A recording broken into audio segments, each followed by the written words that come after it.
This is the Direct Investor Summit Nigeria 2018. It's organized by the Nigerian Investment Promotion Commission, NIPC, in partnership with the National Bureau of Statistics. The Bank of Industry is one of the major sponsors of this summit, hosted under the Ministry of Industry, Trade and Investment, and this is all about showcasing Nigeria's investment opportunities. Even though it's their first attempt at such a summit, the Nigerian Investment Promotion Commission hopes to make this an ongoing experience. The goal is to attract long-term investment into agriculture, transport, power, gas, manufacturing, processing and information technology by bringing together policymakers, domestic and foreign direct investors and members of the diplomatic corps in contact with the Nigerian investment opportunities. The Executive Secretary of the NIPC, Yewande Sadiku, welcomes the participants to the summit and lays the groundwork for the conversation. The response has been truly overwhelming. We've had over 190 direct investors register from 14 countries. We have domestic investors from 14 states across all 6 geopolitical zones. It suggests to me a real need, for this event. To attract investments, the government first needed a plan, and that plan was the Economic Recovery and Growth Plan, which all of us use as a guiding principle. There have been many initiatives aimed at taking the Economic Recovery and Growth Plan from a document written in a book based on the engagement of the public and private sectors to actualizing to implementation. This summit is a piece of that big puzzle in delivering the Economic Recovery and Growth Plan. The Vice President, Professor Yemi Oshibajo, during his speech at the conference, highlights some of the reasons Nigeria is a key investment destination and outlines structures the government has put in place to improve the ease of doing business in the country. It's easy to see why any global company serious about its future just has to have a plan for Nigeria, as many opportunities abound. Last December, a cereal factory opened in Lagos to manufacture Kellogg's cornflakes. The result of a partnership between an American company and Toleram, a Singaporean conglomerate. Although the Kellogg company is over 100 years old, that factory was its first investment in Nigeria. Barely a year, in fact half a year later, they're already talking about expansion plans, as the new factory has already hit maximum capacity. Perhaps the best example is the Nigeria LNG, a Nigeria-run company that liquefies Nigeria's natural gas for export all over the world and helped Nigeria earn her place as the 4th largest LNG exporter in the world. The company is majority private sector owned by 3 multinational oil companies, while the NNPC, that's the National Petroleum Corporation of Nigeria, holds a minority stake. In e-commerce, financial services, in retail, in manufacturing, the stories of success also abound. MTN is one of the better known of the private sector examples. The story of its investment in Nigeria is frequently cited in investment circles. Today, the company operates in more than 20 countries, but earns more than half its revenues from Nigeria. It's now planning to list on the Nigeria Stock Exchange, where it will create billions of naira, of course, in new value for very many Nigerians and investors from anywhere else in the world. Ladies and gentlemen, central to any conversation about investments in Nigeria is the nature of our business environment, the degree to which it is conducive to starting and running a business.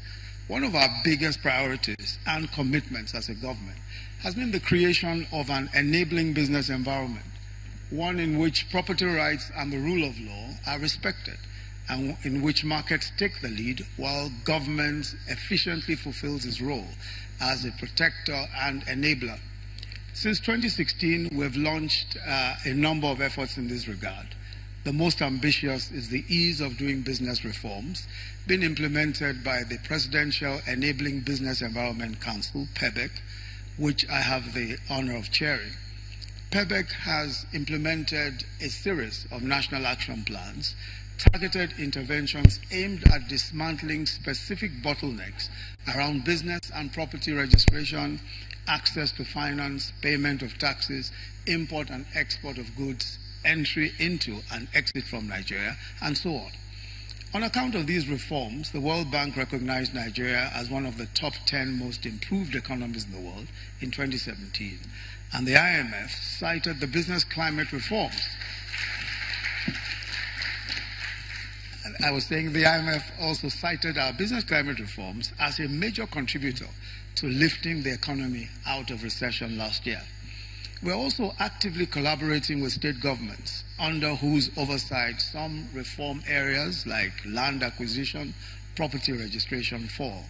Very recently, Lagos and Kano states, the two largest subnational economies in Nigeria, launched a small claims court to focus on SME litigations that do not exceed a certain threshold. But perhaps the most exciting of our current initiatives is our Focus Labs.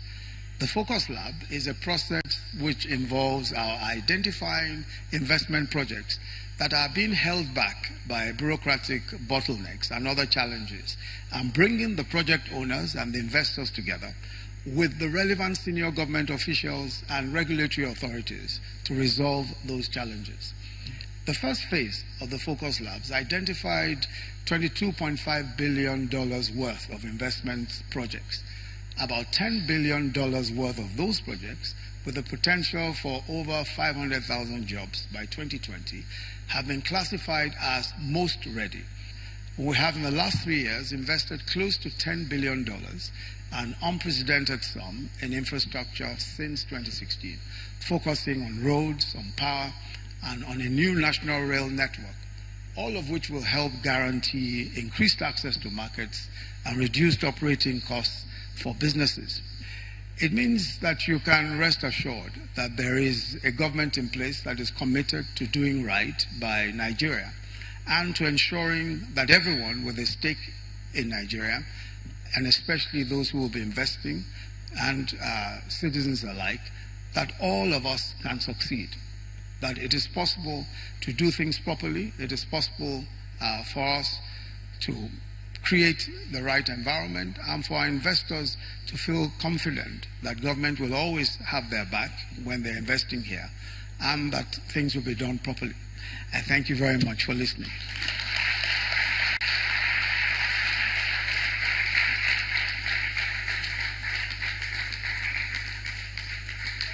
The Minister of Budget and National Planning, Senator Odell Doma, was also on hand to give a brief report on the impact various measures within the Government Economic Recovery and Growth Plan, ERGP, have had on the economy. Now, as a result of the measures that we took, and there were a lot of measures, including the setting up of PEBEC, to try and make doing business easier. We came out with VADES to improve tax collection. We set up an efficiency unit to reduce waste. We came up with a lot of different initiatives. In agriculture, we intensified the Anchor Borrowers Program in agriculture. And with all these initiatives, we have started seeing the outcomes. One of those outcomes was the improved business climate. We went up from 169th in the ease of doing business in 2016 to the 145th in the World Bank ease of doing business.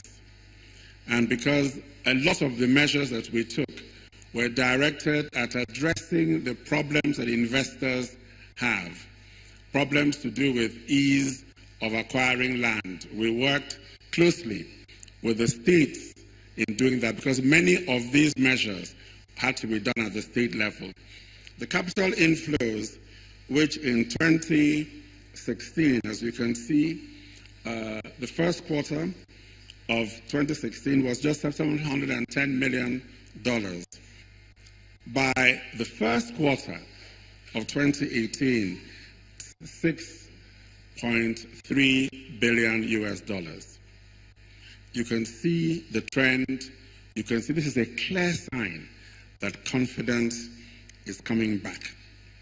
September 2016, our foreign reserves were $23.8 billion. By May, it had risen to $47.79 billion.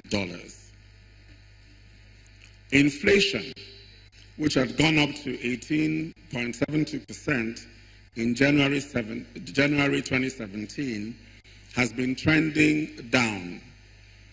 It's now 12.48%. It's not where we want to be. We want to move to single-digit inflation, but the trend is in the right direction.